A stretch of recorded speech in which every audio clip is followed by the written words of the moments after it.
Hello students, welcome to eVidyapit.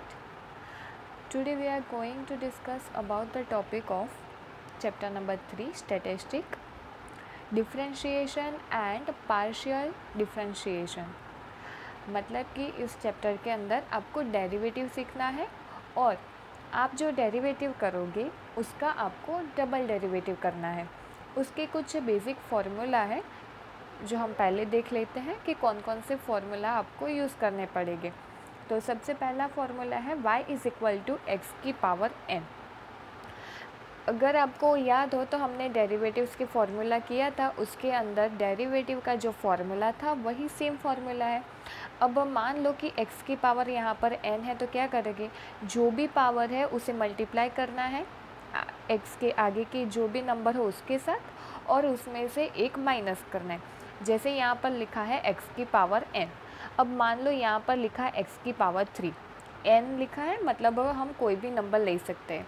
अब x की power 3 तो इसका डेरिवेटिव क्या होगा, सबसे पहले तो n आता है, n क्या है यहाँ पर 3, उसके बाद x और क्या करना है n माइनस 1 करेंगे मतलब 3 माइनस 1। तो x की पावर 3 इसका डेरिवेटिव क्या हुआ, तो 3x और 3 माइनस 1 मतलब 3x स्क्वेयर। तो ये क्या हुआ, x की पावर 3 है उसका डेरिवेटिव। तो आप इस तरह से उसका डेरिवेटिव कर सकते हैं। ये जस्ट एक बेसिक है जो मैंने आपको बताया। उसके बाद दूसरा है y इज़ इक्वल टू सी, मतलब कि कोई भी नंबर हो तो उसका डेरिवेटिव क्या होगा, शून्य होगा। जैसे यहाँ पर मान लो कि c की वैल्यू है 5, अगर कोई भी फॉर्मेट के अंदर कोई भी हम इक्वेशन सॉल्व करेंगे उसके अंदर नंबर ही है तो उस नंबर का डेरिवेटिव क्या होगा, शून्य, ज़ीरो। अगर यहाँ पर मान लो 5x है तो इसका डेरिवेटिव होगा 5। अगर मान लो 5x स्क्वायर है तो उसका डेरिवेटिव क्या होगा, 5 इंटू 2 मतलब 10 और x और 2 माइनस 1 मतलब तो 1 हो जाएगा। तो उसका डेरिवेटिव क्या होगा, 10x। अगर नंबर 5 है तो उसकी वैल्यू क्या हो जाएगी डेरिवेटिव में, शून्य मतलब कि ज़ीरो हो जाएगी।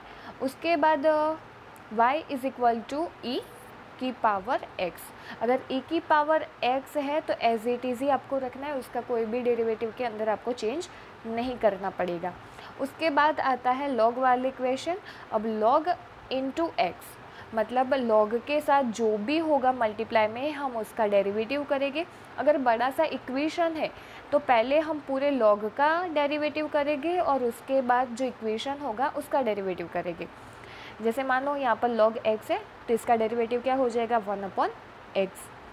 उस तरह से y is equal to a की पावर x, तो उसका डेरिवेटिव क्या होगा, a की पावर x log a की पावर a। ये बेसिक जो रूल्स थे वो हमने देख लिए।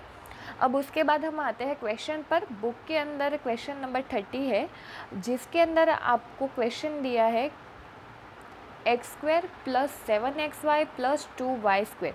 अब आपको इसका डेरिवेटिव करना है। तो सबसे पहले तो आपका डेरिवेटिव कैसे करोगे, तो जो हमारा फॉर्मूला है derivative x square, derivative 7xy और डेरिवेटिव 2y स्क्वायर, यहाँ पर जो 3 स्टेप थे वो हमने यहाँ पर लिखा, derivative x square, derivative 7xy और डेरिवेटिव 2y स्क्वायर। अब इसका डेरिवेटिव करो। सबसे पहले यहाँ पर है x की पावर 2, इसका डेरिवेटिव क्या हो जाएगा, 2x। कैसे, यहाँ पर क्या लिखा है, x की पावर 2, तो ये क्या हो जाएगा, 2 मतलब n, तो 2x, 2 माइनस 1। उसके बाद है 7xy। अब 7xy का डेरिवेटिव क्या होगा, यहाँ पर क्या करना है, हमें पार्शियली डेरिवेटिव करना है, पार्शियली डिफरेंशिएशन करेंगे। तो यहाँ पर हम x का ही डेरिवेटिव कर रहे हैं तो y जो है वो हम एज इट इज़ ही लिखेंगे। हमें y को अभी यहाँ पर करना ही नहीं है, कुछ भी नहीं करना है। हमारे लिए 7xy में से हमें जो डेरिवेशन करना है वो किसका करना है, 7x का करना है। अब 7x का डेरिवेशन क्या होगा, 7 होगा, तो हमने 7 लिखा। अब यहाँ पर हमने 7x का डेरिवेटिव तो किया लेकिन y भी तो है ना उसके साथ, तो उसका डेरिवेटिव नहीं करेंगे लेकिन एज इट इज़ लिखेंगे। क्यों, क्योंकि यहाँ पर हम सिर्फ और सिर्फ x का डेरिवेटिव कर रहे हैं, इसीलिए यहाँ पर हमने 7x का 7 लिखा और y एज इट इज़ लिखा। अगर हम मान लो कि 7xy है, अब 7xy में से हम y का डेरिवेटिव करेंगे तो क्या होगा, तो 7 और y, तो 7y का डेरिवेटिव होगा 7 और उसके साथ x है, तो क्या हो जाएगा आंसर में 7x हो जाएगा। ये y का डेरिवेटिव होगा, लेकिन क्लियर है। तो उस तरह से 7xy उसका डेरिवेशन होगा 7x। और यहाँ पर क्या है 2y²। अब y है ना, हमें क्या चाहिए, x चाहिए। यहाँ पर x तो है ही नहीं, तो क्या रहा, नंबर है। y को अभी अवॉइड करो, y के कुछ भी करना नहीं है, उसका कोई डेरिवेशन भी नहीं होगा। y को यहाँ पर हम अवॉइड करेंगे क्योंकि यहाँ पर हम डेरिवेटिव कर रहे हैं वो x का कर रहे हैं, इसीलिए यहाँ पर x तो है ही नहीं। मतलब क्या बचा, नंबर 2। अब 2 का डेरिवेटिव क्या होगा, 0। हमने पहले ही हमारे फॉर्मेट में देखा कि c का जो हम डेरिवेटिव करेंगे वो 0 होगा। c मतलब क्या, कोई भी जो नंबर है उसका हम अगर डेरिवेटिव करते हैं तो उसकी वैल्यू होती है 0। तो यहाँ पर क्या हो गया, 0। अब यहाँ पर y² हम एज इट इज़ यहाँ पर नहीं लिखेंगे, क्यों, यहाँ पर क्या था कि x था साथ में, यहाँ पर x साथ में था, इसीलिए हमने x का डेरिवेटिव किया और y लिखा।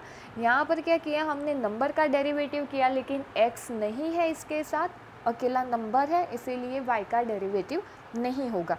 तो वैल्यू क्या हो गई, 0।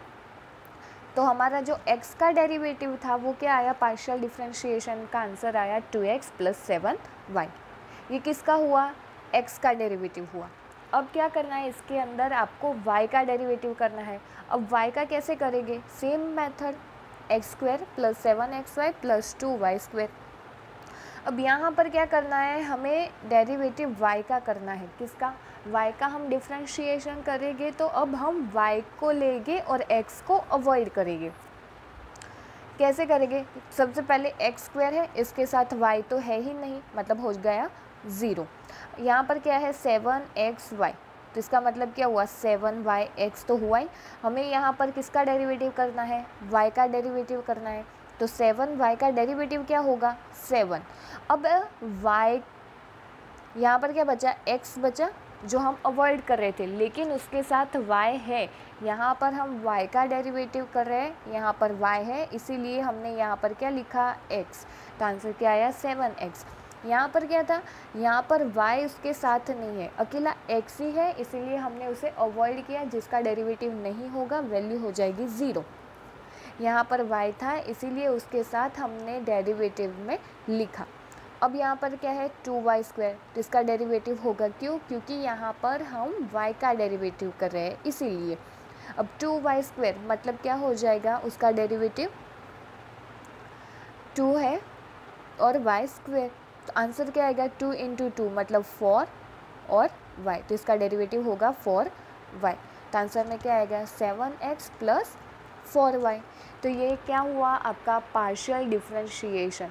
तो इस चैप्टर के अंदर आपको क्या करना है, तो इसमें आप क्या करोगे, सबसे पहले आपके पास जो भी क्वेश्चन है उसका डेरिवेटिव x करोगे और उसके बाद डेरिवेटिव y, मतलब x और y दोनों का डिफरेंशिएशन करोगे, तो दोनों का आपको आंसर मिल जाएगा। जब भी आप x का डेरिवेटिव करोगे तो x को ही लेंगे और y अवॉइड करेंगे, और y का जब भी हम डिफरेंशिएशन करेंगे तो y को ही लेंगे और x को अवॉइड करेंगे। एक और एग्जांपल देखते हैं, यहाँ पर है x² 7xy y², 2x 5y 7।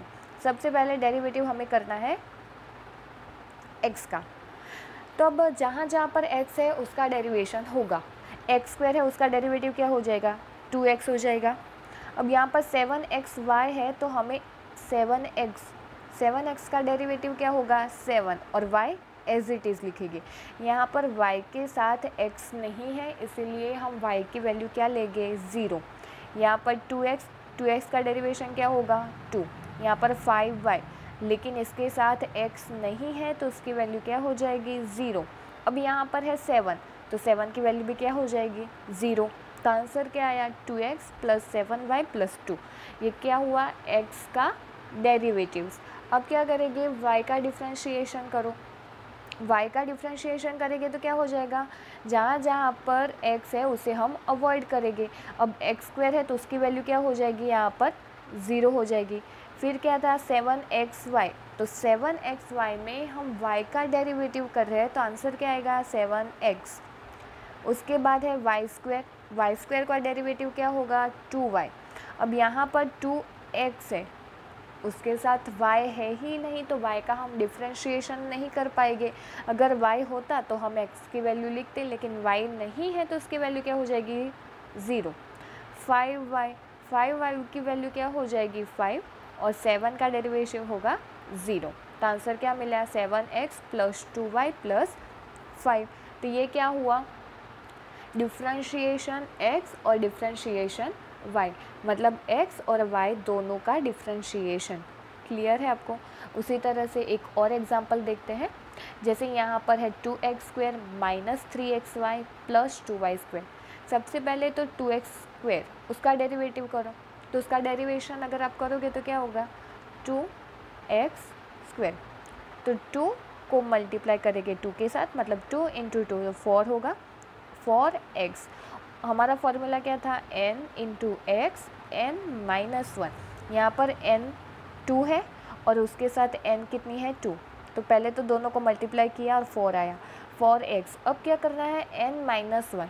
n-1 मतलब यहाँ पर x की जो पावर है उसमें से एक माइनस करना है आपको, तो x माइनस करना है तो 2 - 1, तो क्या होगा 4x की पावर 1। तो डेरिवेटिव क्या हुआ इसका 4x। अब -3xy, अब -3xy में से हमें क्या लेना है, यहाँ पर x का डेरिवेटिव करना है ना, तो डेरिवेटिव के अंदर अगर हम x को कर रहे हैं तो y यहाँ पर अवॉइड करो। अब 3x का डेरिवेटिव क्या होगा 3 होगा, 3x का डेरिवेटिव क्या हो जाएगा 3 हो जाएगा, तो हमने 3 लिखा।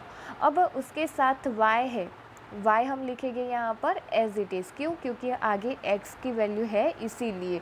अगर यहाँ पर x नहीं होता, मतलब मान लो कि यहाँ पर 3y होता तो उसकी वैल्यू 0 हो जाती, लेकिन यहाँ पर आगे x है इसीलिए हमने 3x का डेरिवेटिव किया 3 और y की वैल्यू एज इट इज़। अब यहाँ पर जैसे लिखा है 2y², अभी हम x का डेरिवेटिव कर रहे हैं ना, तो वैल्यू क्या हो जाएगी इसकी डेरिवेटिव की 0 हो जाएगी। अगर मान लो ये हमारा हुआ x का डेरिवेशन, अब y का करेंगे तो क्या आंसर आएगा, y का करेंगे तो सबसे पहले 2x² उसका डेरिवेटिव क्या हो जाएगा 0, माइनस 3xy उसका डेरिवेटिव क्या हो जाएगा 3x, क्यों, क्योंकि 3y का 3 हुआ और x एज इट इज़ रहेगा, प्लस यहाँ पर 2y² है, हम y का ही डेरिवेटिव कर रहे हैं इसीलिए हम y का डेरिवेटिव करेंगे तो क्या हो जाएगा 2 × 2 मतलब 4y। तो ये किसका हुआ -3x + 4y, ये डेरिवेशन हुआ y का। अब इसके अंदर हम पहले तो हमने ये बात की कि x का डेरिवेशन और y का डेरिवेशन, तो ये तो आपको समझ में आ ही गया होगा। अब देखते हैं उसका डबल डेरिवेशन हमें करना होता है तो हम कैसे करेंगे। तो बस जैसे हमने यहाँ पर x का डेरिवेशन किया तो हमें इक्वेशन क्या मिला 4x - 3y। अब 4x - 3y हमारा डेरिवेटिव आया ना, तो उसका भी डेरिवेशन करो। ये आपने डेरिवेशन किया तो उसका फिर से डेरिवेशन करेंगे तो क्या बोलेंगे हम उसको d² / dx², तो उसे बोलेंगे डबल डेरिवेटिव, कि जो भी इक्वेशन था उसका आपने डेरिवेटिव किया तो फिर से उसका ही डेरिवेटिव करो। जैसे यहाँ पर था 4x², इसका डेरिवेटिव क्या होगा 8x होगा। कैसे, यहाँ पर 4 है यहाँ पर 2 है, मतलब 4 × 2 मतलब 8x, ये डेरिवेटिव किया। अब फिर से 8x का डेरिवेटिव करेंगे तो क्या आएगा 8, तो ये क्या हुआ, ये हमारा इक्वेशन था, ये उसका डेरिवेटिव हुआ और ये उसका डबल डेरिवेटिव हुआ। उसी तरह से जब भी d² z / dx² लिखा हो तो उसे बोलेंगे डबल डेरिवेटिव। अगर मान लो इस तरह से लिखा है d/x, इसे बोलेंगे डेरिवेशन करना है। अगर यहाँ पर मान लो स्क्वायर लिखा है तो उसका मतलब ये हुआ कि यहाँ पर डबल डेरिवेशन करना है, मतलब जो आंसर आया उसको फिर से डेरिवेटिव करो। आंसर क्या आया 4x - 3y, तो derivative 4x - derivative 3y। 4x का डेरिवेटिव क्या होगा 4 होगा और 3y का क्या हो जाएगा 0, मतलब आंसर आएगा यहाँ पर 4। अगर y का लिखा हो तो y का करेंगे, तो जिस तरह से आपने x का डेरिवेटिव किया उसी तरह से हम y का डेरिवेटिव करेंगे। अगर डेरिवेशन बोला है तो एक बार करेंगे, लेकिन स्क्वायर अगर लिखा है तो जो भी आप इक्वेशन का आंसर लाओगे उसका डबल डेरिवेशन करोगे। ठीक है, तो डेरिवेटिव करोगे उसका फिर से डेरिवेटिव करोगे, जिसे बोलेंगे डबल डेरिवेशन।